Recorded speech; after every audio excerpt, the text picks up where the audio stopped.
The following content is provided under a Creative Commons license. Your support will help MIT OpenCourseware continue to offer high-quality educational resources for free. To make a donation or to view additional materials from hundreds of MIT courses, visit MIT OpenCourseware at ocw.mit.edu. So we're going to continue to talk about trig integrals and trig substitutions. This is maybe the most technical part of this course, which maybe is why Professor Jarrison decided to just go AWOL just now and let me take over for him. But I'll do my best to help you learn this technique, and it'll be useful for you. So we've talked about trig integrals involving sines and cosines yesterday. And there's another whole world out there that involves these other trig polynomials, trig functions, secant and tangent. And let me just make a little table to remind you what they are, because I have trouble remembering myself, so I enjoyed the opportunity to go back and remind myself of this stuff. Let's see, the secant is 1 over one of those things. Which one is it? It's weird, it's 1 over the cosine. And the cosecant is 1 over the sine. Of course, the tangent, you know, is the sine over the cosine, and the cotangent is the other way around. So when you put a co in front of it, it changes, it exchanges sine and cosine. Well, I have a few identities involving tangent and secant up there in that little prepared blackboard up above. Maybe I'll just go through and check them out to make sure that we're all on the same page with them. So I'm going to claim that there's this trig identity at the top. Secant squared is 1 plus the tangent. So let's just check that out. So the secant is 1 over the cosine, so secant squared is 1 over cosine squared. And then whenever you see a 1 in trigonometry, you'll always have the option of writing it as cosine squared plus the sine squared. And if I do that, then I can divide the cosine squared into that first term, and I get 1 plus sine squared over cosine squared, which is the tangent squared. So there you go. That checks the first one. That's the main trig identity that's going to be behind what I talk about today. That's the trigonometry identity part. How about this piece of calculus? Can we calculate what the derivative of the tangent of x is? Actually, I'm going to do that on this board.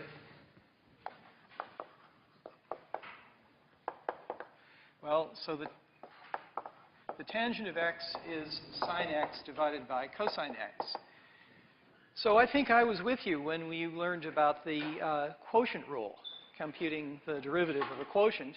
And the rule is you take the numerator and you take the derivative of the numerator, which is cosine, and you multiply it by the denominator, so that gives you cosine squared. And then you take the numerator, take minus the numerator, and multiply that by the derivative of the denominator, which is minus sine of x. And you put all that over the square of the denominator. And now I look at that, and before my eyes, I see this same trig identity, cosine squared plus sine squared is 1, appearing there. This is 1 over cosine squared of x, which is the secant squared. And good. So that's what the claim was. The derivative of the tangent is the secant squared. That immediately gives you an integral, namely the integral of secant squared is the tangent. That's the fundamental theorem of calculus. So we verified the first integral there. Well, let's just do the second one as well. So if I want to differentiate the secant, derivative of the secant, so that's d dx of 1 over the cosine. And again, I have a quotient. This one's a little easier because the numerator is so simple. So I take the derivative of the numerator, which is 0, and then I take the numerator, I take minus the numerator times the derivative of the denominator, which is minus the sine of x, and put all that over the square of the same denominator. So 1 minus sine came from the quotient rule, and the other one came because that's the derivative of the cosine. But they cancel, and so I get sine over cosine squared, which is sine over cosine times 1 over cosine, and so that's the secant. That's 1 over the cosine times the tangent of x. So not hard. That verifies that the derivative of the secant is secant tangent, and it tells you that the integral of that weird thing, in case you ever want to know, the integral of the secant tangent is the secant. Well, there are a couple more integrals that I want to do for you that, where I can't sort of work backwards like that. Let's calculate the derivative of the let's calculate the integral of the tangent. Just do this straight out. So the tangent is the sine divided by the cosine.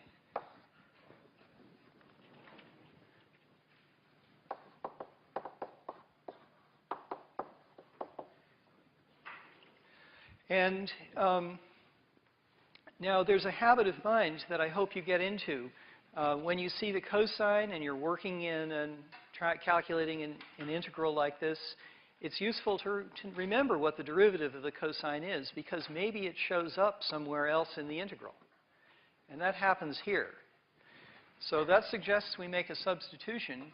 U equals the cosine of x, which means du is minus the sine of x dx. That's the numerator, except for the minus sign. And so I can rewrite this as, under this substitution,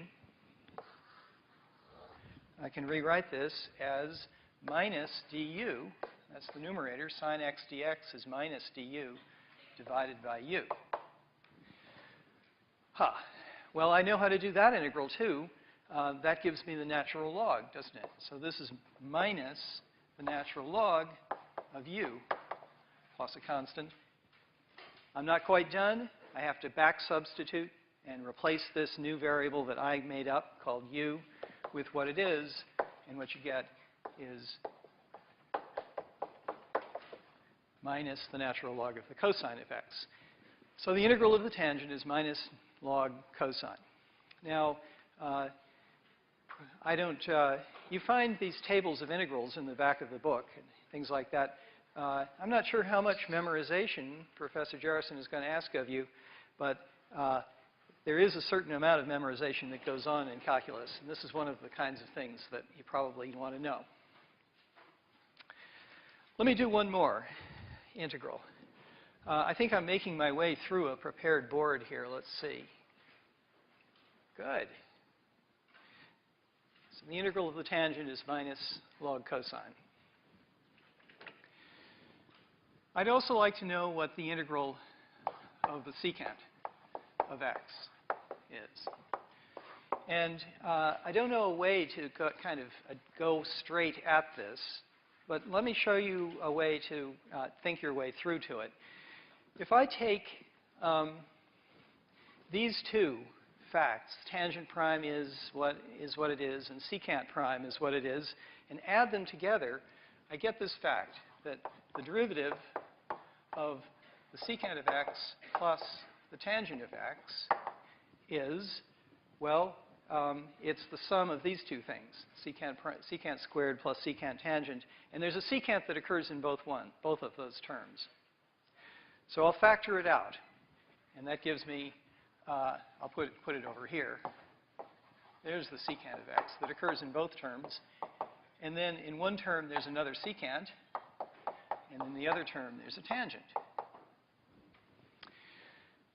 So that's interesting somehow, because this same term appears on both sides of this equation.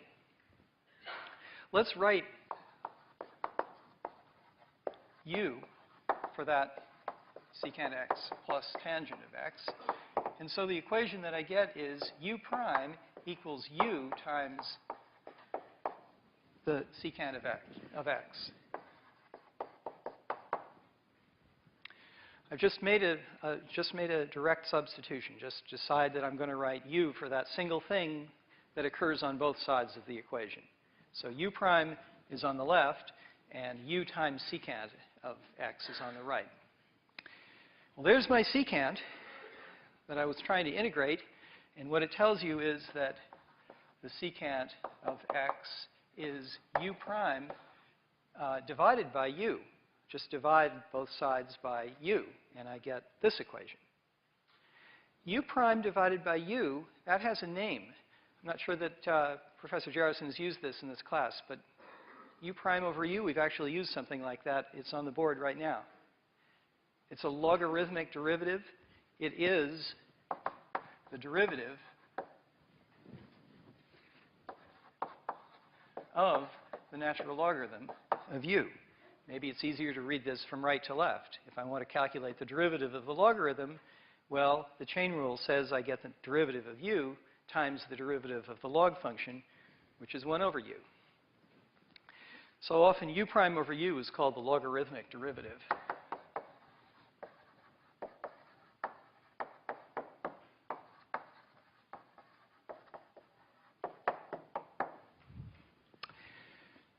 But it's done what I wanted because it's expressed the secant as a derivative. And I guess I should put in what u is. It's the secant plus the tangent.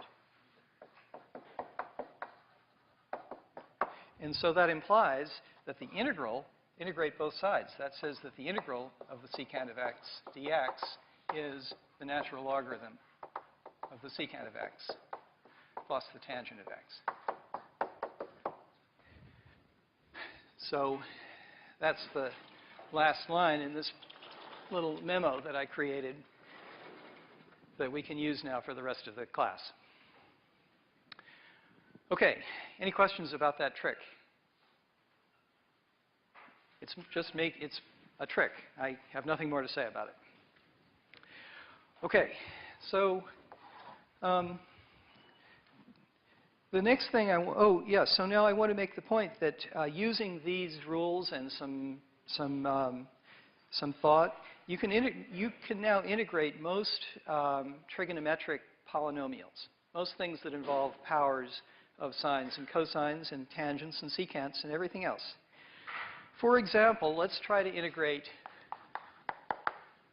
the integral of secant to the fourth of x.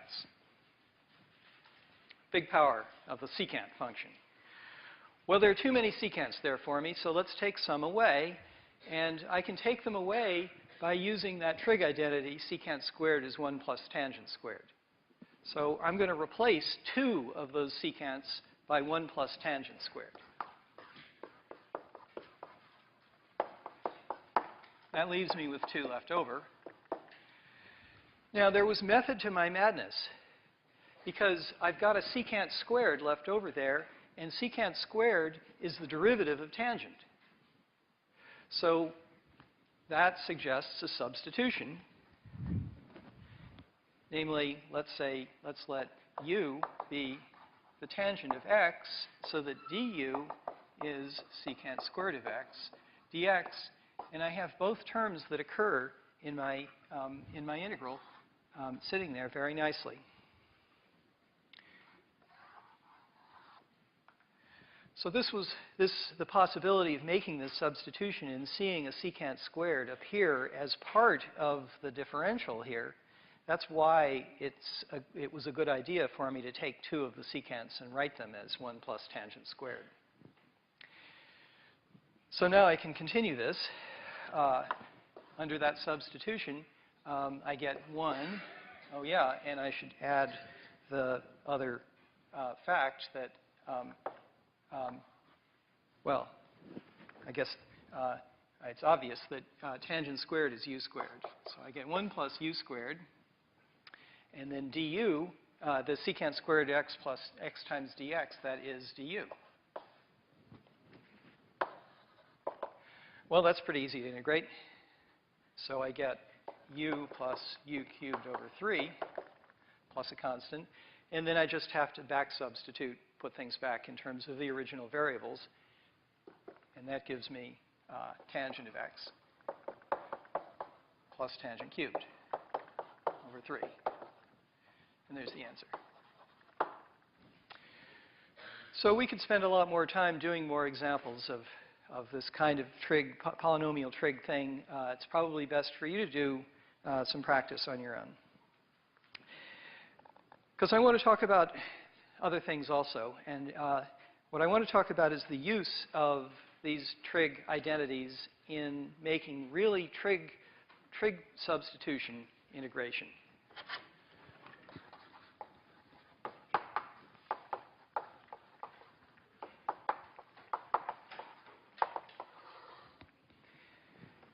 So we did a little bit of this yesterday, and I'll show you some more examples today. Let's start with a pretty hard example right off the bat. So this is going to be the integral of dx over x squared times the square root of 1 plus x squared. Okay, it's a pretty bad-looking integral. So how can we approach this? Well, the square root is the ugliest part of the integral, I think. And what we should try to do is write this square root in some nicer way. That is, figure out a way to write 1 plus x squared as a square. And that will get rid of the square root. So there is an example of a way to write 1 plus something squared in a different way. And it's right up there. Secant squared is 1 plus tangent squared. So I want to use that idea. And when I see this form, that suggests that we make a trig substitution and write x as the tangent of some new variable, which you might as well call theta, because it's like an angle. Then 1 plus x squared is the secant squared, according to that trig identity. And so the square root of 1 plus x squared is the secant of theta.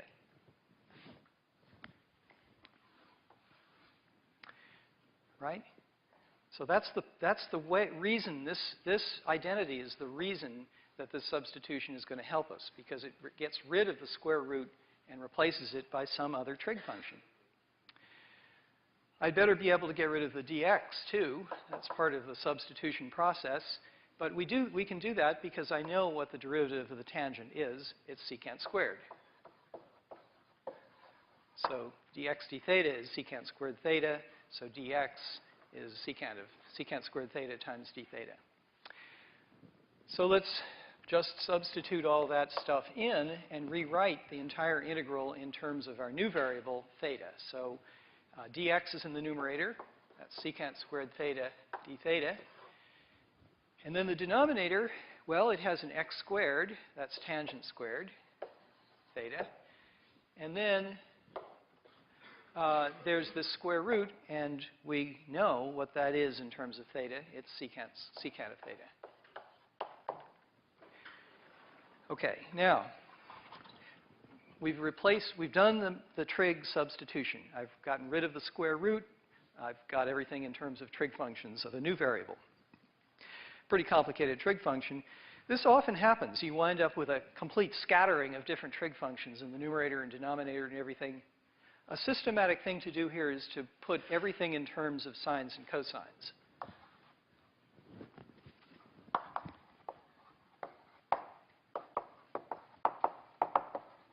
Unless you can see right away how it's going to simplify, a systematic thing to do is to rewrite in terms of sines and cosines. So let's do that. So let's see. The secant squared, secant is 1 over cosine. So I'm going to put a cosine squared in the denominator. Oh, I guess the first thing I can do is cancel. Let's do that. That's clever. You were all thinking that too. Cancel those. So now I just get 1 cosine in the denominator from the secant there in the numerator. It's still pretty complicated, secant over tangent squared. Who knows? Well, we'll find out, because the tangent is sine over cosine. So I should put a sine squared where the tangent was and a cosine squared up there. and I still have d theta. And now you see some more cancellation occurs. That's the virtue of writing things out in this way. So now the square here cancels with this cosine, and I'm left with cosine theta d theta divided by sine squared theta. That's a little simpler, and it puts me in a position to use the same idea I just used. I see the sine here. I might look around in this integral to see if its derivative occurs anywhere. The differential of the sine is the cosine. And so I'm very much inclined to make another substitution, say u, a direct substitution this time, and say u is the cosine of theta, because then du, oh, I'm sorry, say u is the sine of theta, because then du is cosine of theta d theta.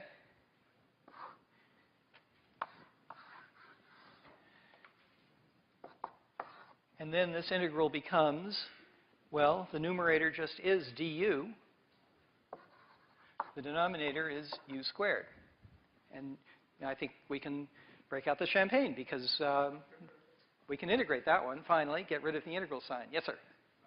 How do you know to make u sine rather than cosine? As opposed to what you're doing. Okay. How do I know to make u equal to sine rather than cosine? Because I want to see du appear up here. If I'd had a sine up here, that would be a signal to me that maybe I should say let u be the cosine. Okay? Also, because this thing in the denominator is something I want to get rid of. It's in the denominator. So I'll get rid of it by wishful thinking and just call it something else. And it works pretty well in this case. Wishful thinking doesn't always work so well. So I integrate u to the minus 2 du, and I get minus 1 over u plus a constant. And I'm done with the calculus part of this problem. I've done the integral now, gotten rid of the integral sign. But I'm not quite done with the problem yet, because I have to work my way back through two substitutions. First this one, and then this one. So this first substitution isn't so bad to get rid of, to undo, to back substitute, because u was just the sine of theta. And so 1 over u is, I guess, a fancy way to write it is the cosecant of theta. Right? 1 over the sine is the cosecant. So I get minus the cosecant of theta plus a constant. Is that a question in the back? Yes, sir? How do you know to equal, like, x equals sin x? I'm sorry. Your hearing is so bad. How do you know you should say x equals tan theta for the beginning of the question? How did I know this substitution in the first place? The only thing so it's because of the 1 plus x squared. And I want to make use of the trig identity in the upper left-hand corner. I'll make you a table in a few minutes that will put all this in a bigger context, and I think it'll help you then. Okay? I'll promise. So what I want to try to talk about right now is how to rewrite a term like this, a trig term like this, back in terms of x. So I want to undo this trig substitution. This is a trig sub. And what I want to do now is try to undo that trig sub. And I'll show you a general method for undoing trig substitutions. This happens quite often. I don't know what the cosecant of theta is, but I do know what the tangent of theta is. So I want to make a relation between them. Okay, so undoing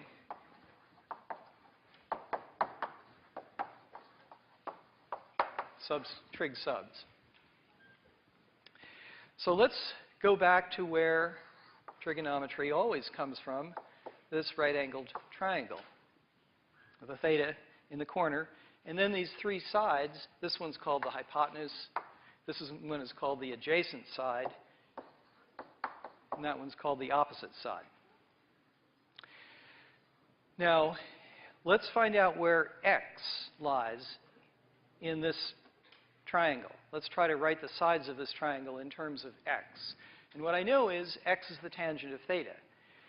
So the tangent of theta, the tangent of this angle, is opposite divided by adjacent. Did you learn SOHCAHTOA? Okay, so it's opposite divided by adjacent is the tangent. So there are different ways to do that, but why not just do it in the simplest way and suppose that the adjacent is 1 and the opposite is x? This is correct now, isn't it?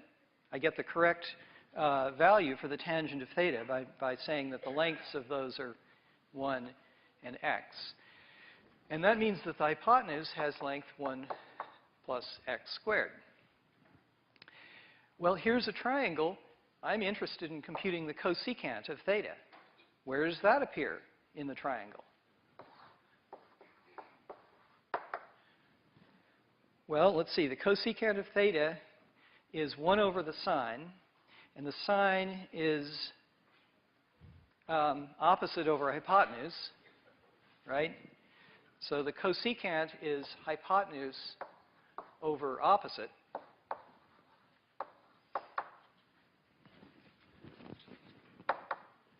Right?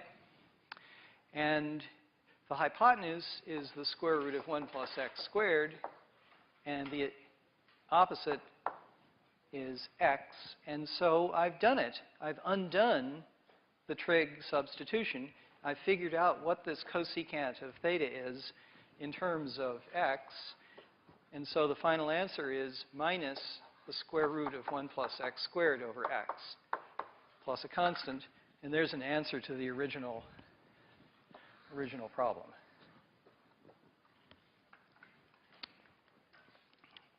Okay? This was this took 2 boards to go through this. I illustrated several things. Actually, this three half boards. I illustrated this use of trig substitution, and I'll come back to that in a second. I illustrated patience. I illustrated rewriting things in terms of sines and cosines, and then making a direct substitution to evaluate an integral like this. And then there's this undoing all of those substitutions. And it culminated with undoing the trig sub. So let's play a game here. Why don't we play the game where you give me, so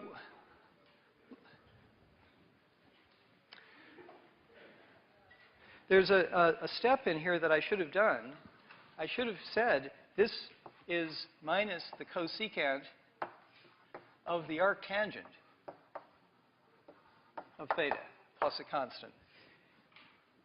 The most straightforward thing you can do is to say, since x is the tangent of theta, that means if x, that means that theta is the arctangent of x.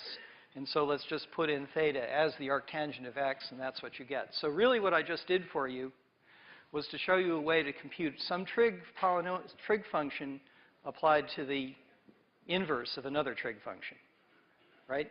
I computed cosecant of the arctangent by this trick. So now let's play the game where you give me a trig function and an inverse trig function, and I try to compute what the composite is.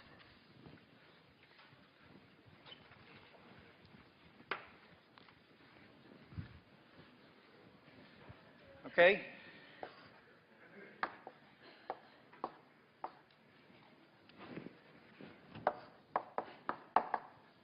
So who can give me a trig function? It has to be one of these standard ones.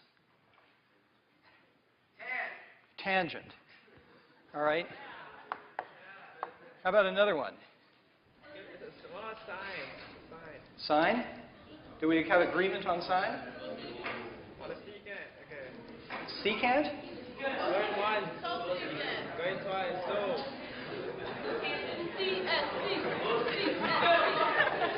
All right, CSC has the best cheer. All right, so that's the game. We have to try to compute that composite. All right? Something wrong with this?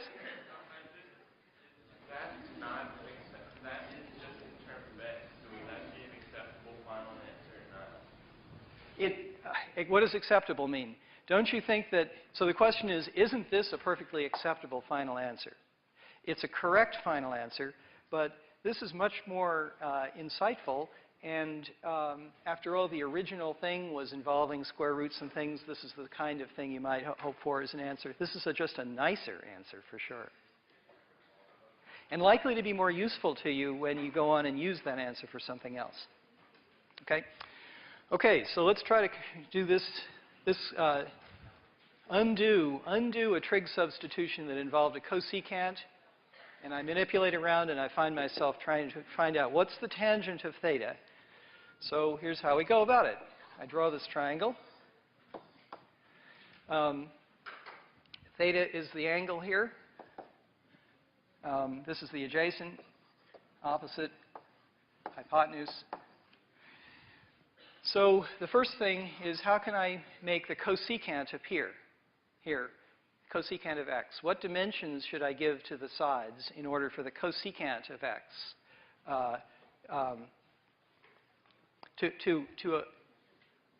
in order for theta to be the cosecant of x? This thing is theta. So that means that the cosecant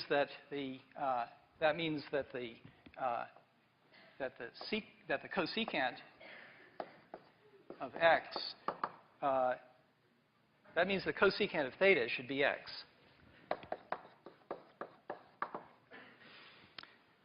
Theta is the arc cosecant, so x is the cosecant of theta. So what will I take the sides to be to get the cosecant? Cosecant is 1 over the sine, and the sine is the opposite over the hypotenuse. So I get hypotenuse over opposite, and that's supposed to be what x is. Okay? So I could make the opposite anything I want, but the simplest thing is to make it 1. Let's do that. And then what does that mean about the rest of the sides? Hypotenuse had better be x, and then I've recovered this. So here's a triangle that exhibits the correct angle. This remaining side is going to be useful to us, and it is square root of x squared minus 1. So I've got a triangle of the correct angle theta, and now I want to compute the tangent of that angle. Well, that's easy. That's opposite divided by adjacent, and so I get 1 over the square root of x squared minus 1. Very flexible tool that'll be useful to you in many different times. Whenever you have to undo a trig substitution, this is likely to be useful. Okay, that was a good game. No winners in this game. We're all winners. No losers. We're all winners.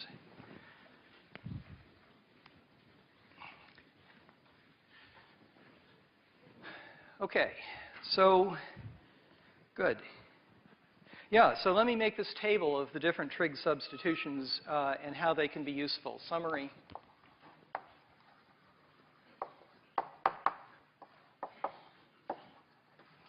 Of trig substitutions. So over here we have,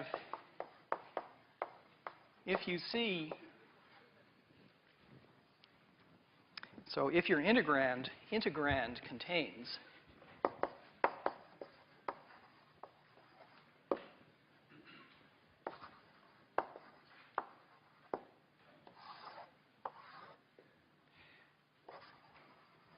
make the substitution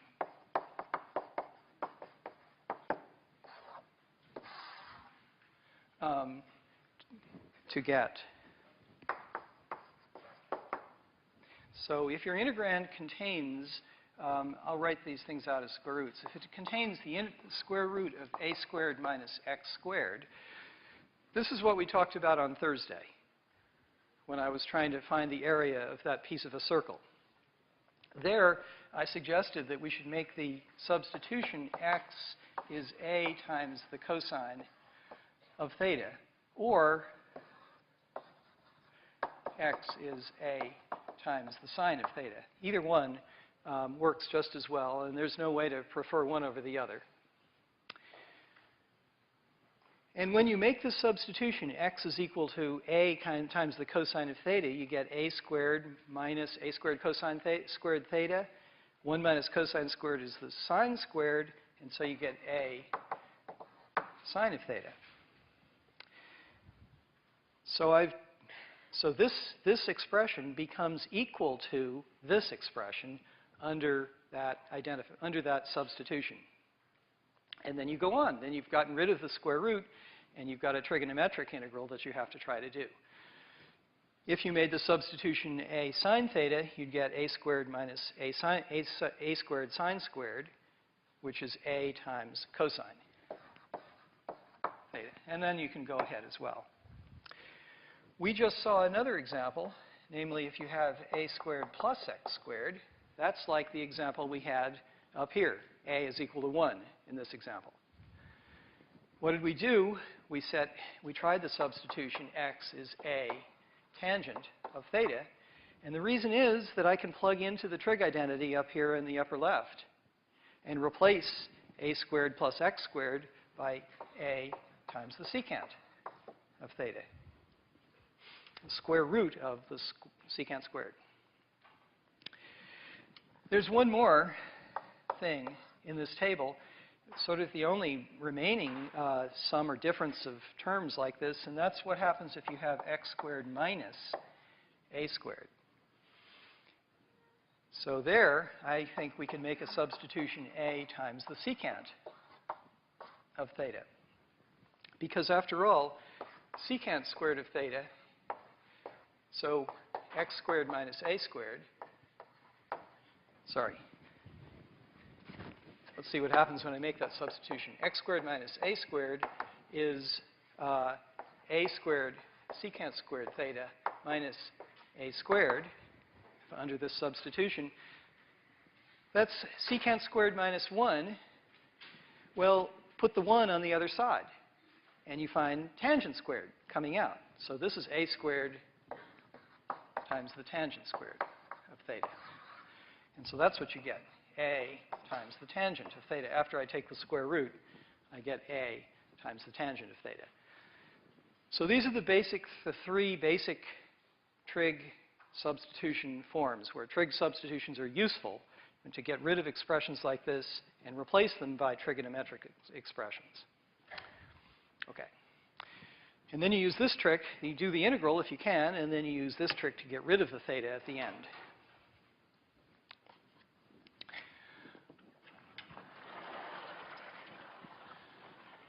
Okay.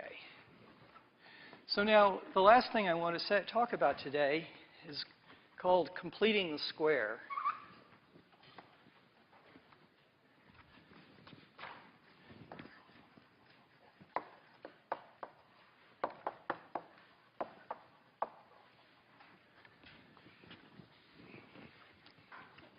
And that comes in because, unfortunately, not every square root of a quadratic has such a simple form. You will often encounter things like that are not just the square root of something simple, like one of these forms. Like there might be a middle term in there. And I don't actually have time to show you an example of how this comes out in a sort of practical example, but it does happen quite frequently. And so I want to show you how to deal with things like the following example. Let's try to integrate dx over x squared plus 4x, the square root of x squared plus 4x. So there's a square root of something, some square, some quadratic. It's very much like this business, but it isn't of any of these forms. And so what I want to do is show you how to rewrite it in one of those forms using substitution. Again, all this is about substitution. So the game is to rewrite a quadratic as something like x plus something or other plus some other constant. So try to write it in the form a square plus or minus another constant. And then we'll go on from there. So let's do that in this case. X to the squared, x squared plus 4x. Well, if you square this form out, then the middle term is going to be 2ax. And so that, since I have a middle term here, I pretty much know what a has to be. The only choice, in order to get something like x squared plus 4x out of this, is to take a to be 2, because then this is what you get. This isn't quite right yet, but let's compute what I have here. X squared plus 4x, so far so good, plus 4, and I don't have a plus 4 here, so I have to fix that by subtracting a 4.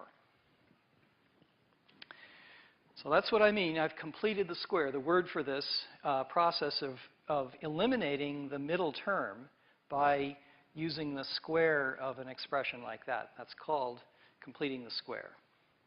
And we can use that process to compute this integral. So let's do that.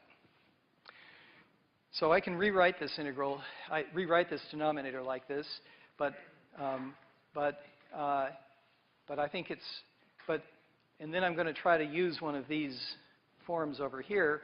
So in order to get a single variable there instead of something complicated like x plus 2, I'm inclined to come up with another variable name and write x plus 2 as that other variable name. So here's another little direct substitution.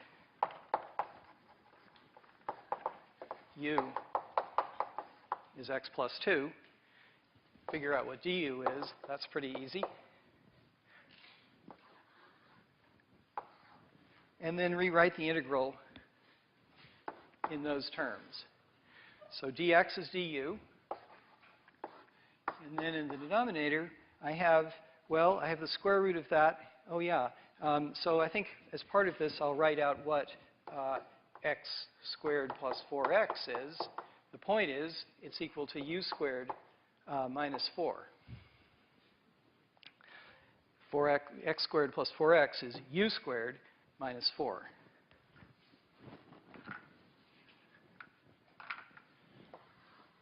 There's the data, a data box containing the substitution data. And so now I can put that in. I have x squared plus 4x there. In terms of u, that's u squared minus 4. Well, now I'm in a happier position because I can look for u squared minus 4 for something like that in my table here, and it actually sits down here. So except for the use of the letter x here instead of u over there, that tells me what I want. So to handle this, what I should use is a trig substitution. And the trig substitution that's suggested is, according to the bottom line, with a equal to 2, so a squared is 4, the suggestion is I should take x, but I better not use the letter x anymore. But I don't have the letter x. I have the letter u. I should take u equal to 2 secant, and then some letter I haven't used before, and theta is available. Okay? This is a lookup table process. I see this square root of u squared minus 4. I see that that's of this form. I'm instructed to make this substitution, and that's what I just did. Let's see how it works out. So that means the du is 2, okay, what's the derivative of the secant? Secant tangent. So du is twice secant theta tangent theta. And u squared minus 4 is, here's the payoff. I'm supposed to be able to rewrite that in terms of the tangent, according to this. U squared minus 4 is 4 secant squared minus 4, and secant squared minus 1 is tangent squared. So this is 4 times the tangent squared of theta. Right? Yeah?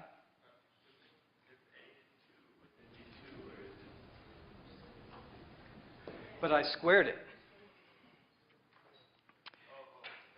And now I'll square root it, and I'll get a 2, and this tangent will go away. So there's my data box for this substitution. And let's go on to another board.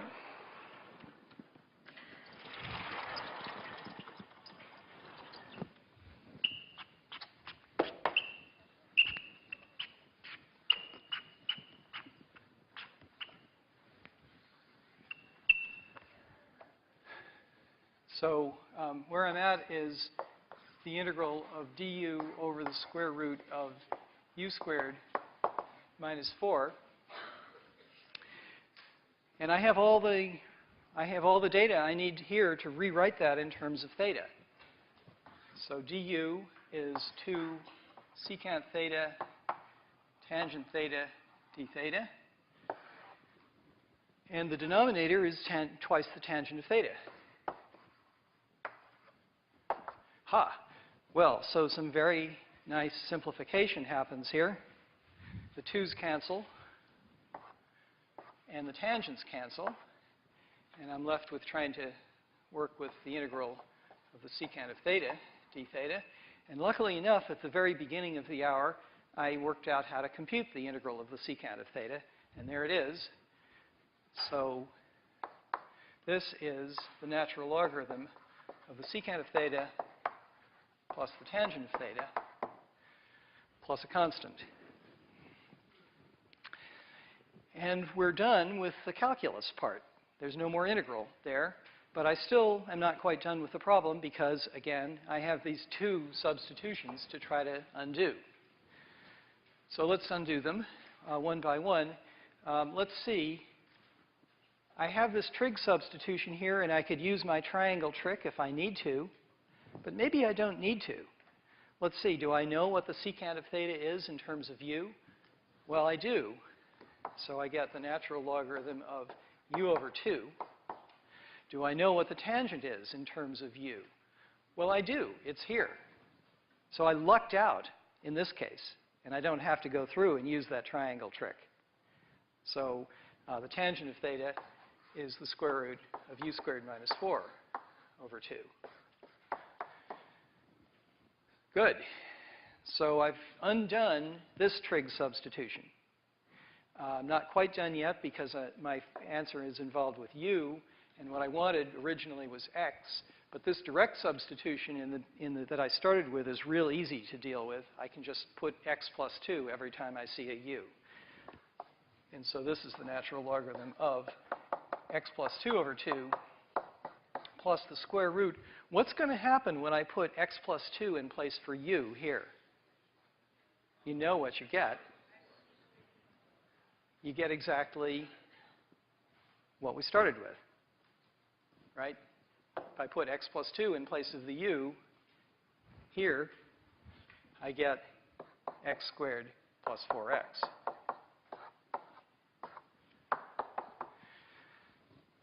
So I've gotten back to a function purely in terms of x. Okay, that's a good place to quit. Have a great little one-day break. I guess this class doesn't meet on Monday.